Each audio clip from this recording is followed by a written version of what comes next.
you deserve. We got what we deserve. A lot of people voted in America, and we'll see what happens. You know what I learned? What did you learned that, as usual, men can get away with anything, and women can get away with nothing. That's what I learned. Unbelievably divisive, bigoted, racist, homophobic, against handicapped people, against John McCain, and yet he won. She made some mistakes, but not like that. But that's not what they were voting on. People were looking at their Obamacare, their health insurance costs skyrocket. They were looking at the fact that they can't put food on the table. They were looking at Obamacare. That's not to put true. it over the edge. 22% Okay, hike. you know what? Let's see. I want to see what he's going to do next, because he promised that he's going to repeal Obamacare and put in something else. Now, I like his people to remember, he once said he believes in single payer. So let's see. You know what that is? Socialism. It is. That's what I'm saying. That's what I'm saying. Like Bernie said. You know what? It happened. He's not going to do anything We're still, he says.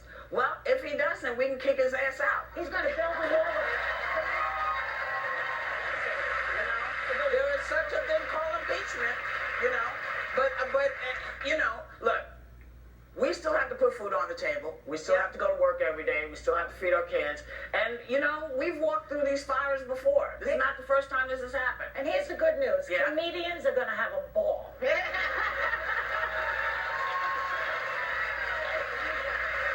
Yeah, it might be a while before we start laughing again, though. We'll be right back. Everybody talks about what happened with Brexit, but we've also seen certain candidates elected in France, certain candidates elected in Germany, certain candidates elected in South America. This is a movement, and Donald Trump isn't a conservative, and he's not really a liberal. What is he? And he's not really a Republican. Not sure. He's not really. He's a nationalist. A nationalist. Donald Trump is a nationalist, and there's a group of voters that have been under economic turmoil for 30 years. They haven't seen their wages increase. They haven't gotten a good job for 25 years through Democrats, Republicans, and Democrats. Yeah. And they want some protectionism or whatever he thinks. Yeah, but they blame it on Mexicans. They blame it on immigrants. The robot is taking their job. Obama. And they blame Obama. That's not rational. Well, voters aren't always rational in this. But I think we have to give. I think we should always separate Donald Trump from the voters, right?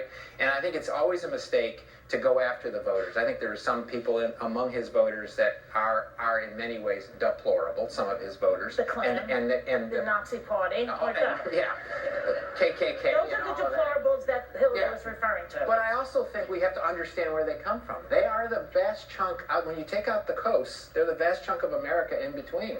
And they represent at least half the country right now.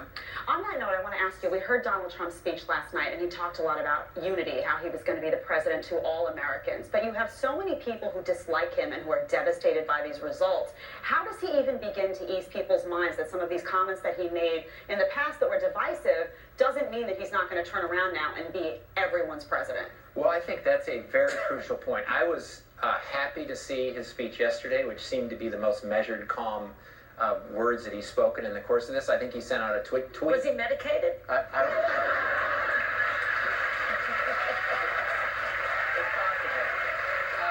If he was, he needs to stick with it. But I think what Americans are going to look at, and all of us, and you made a really good point. I think this is a moment in time when we ought to drop the temperature down a good bit, calmly do this. And I think he needs to be confronted with many of the things, but in a respectful manner. I've always believed that our leaders are not really leaders, they're followers, and they follow what we do, the patterns that we do. And I think that we would make a mistake if we start patterning ourselves on the ways he acts instead of trying to pattern it back. So I just say lower the temperature and sort of give it a chance, but watch his actions, not his words. Yeah. And Trump made big promises during this election, building a wall, defeating ISIS, repealing Obamacare. Where does he start when he gets into office? Where do you think he'll go? I noticed something last night that was, he didn't bring up that at all in his conversation. You know what he brought up? Infrastructure.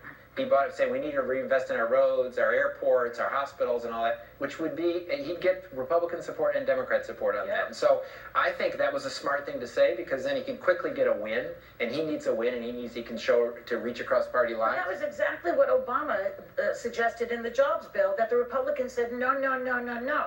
And now he's going to do it. And the kind of a lot of people who voted for him are going to say, oh, he's creating jobs. Obama wanted do that. And the Republicans were like, no, those are not capitalism jobs. Those are federal jobs. It's not the same thing. They vetoed it, that. But if he can get it done, if there's something he could get done, it's good. Yeah, but at least tell the truth of why he's getting it done. Well,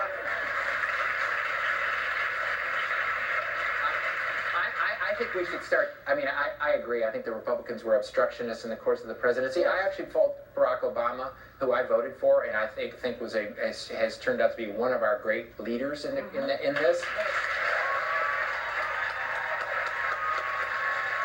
But I think he didn't do enough. I don't think he did enough in the actual process of building relationships as opposed to transactions in this. I'm hoping Donald Trump has learned this. I mean, to me, as I sat with this morning and where the bulk of the country was, I mean, I think a lot of people are worried. A lot of people are concerned. It's almost like that scene in The Hangover when you get up and, Mike Tyson's tiger is in the room, and there's a baby in the closet, and people are like, what happened last night? And you got to go through the pictures and figure out what happened. Well, it's in many ways what happened with Barack Obama, because the day after he was elected, it was like people were like, what? Yeah. Wait a minute, what? Oh, that was who was on the stage. I mean, it was like a shot. Look, we will always have one of the regrets. things, one of the things I think that a lot of people, the glass ceiling wasn't broken last night, right? And that's a glass ceiling. It took 140 years for women to get the right to vote. And it's been 100 years since a woman was first elected to Congress. And I was thinking about this morning. When the first Catholic ran for president, which was 1928, and lost, Al Smith, it took 32 more years after that loss. John F. Kennedy won. I hope it's not going to take 32 years, but I think that's a big failure of this is, and I think there's a lot of people out there, and especially women and young girls, that ceiling wasn't broken. And somebody that everybody believed was the most experienced, competent person to ever run for president, though flawed. Yeah. But she broke ceilings along the way. So do you think that the message, I mean, because we're talking a little bit about what we're going to say to kids. You know, after we tell kids you have to make sure that you study, and you have to make sure that you're not a bully, and you have to make sure that you treat people respectfully and not be thuggish or racist.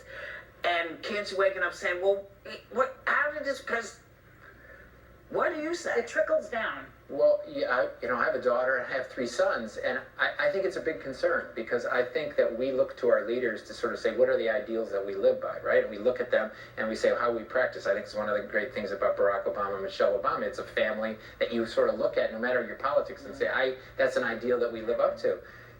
And I'm concerned about how people normalize, they treat women in this. I think it's a big concern. And all of a sudden you watch this and it doesn't normalize bad behavior. Again, I think we have to sit back and say, regardless of Donald Trump right now, and let's hope and pray and hope he's vested with a power that we have not seen in him, and that he does something differently.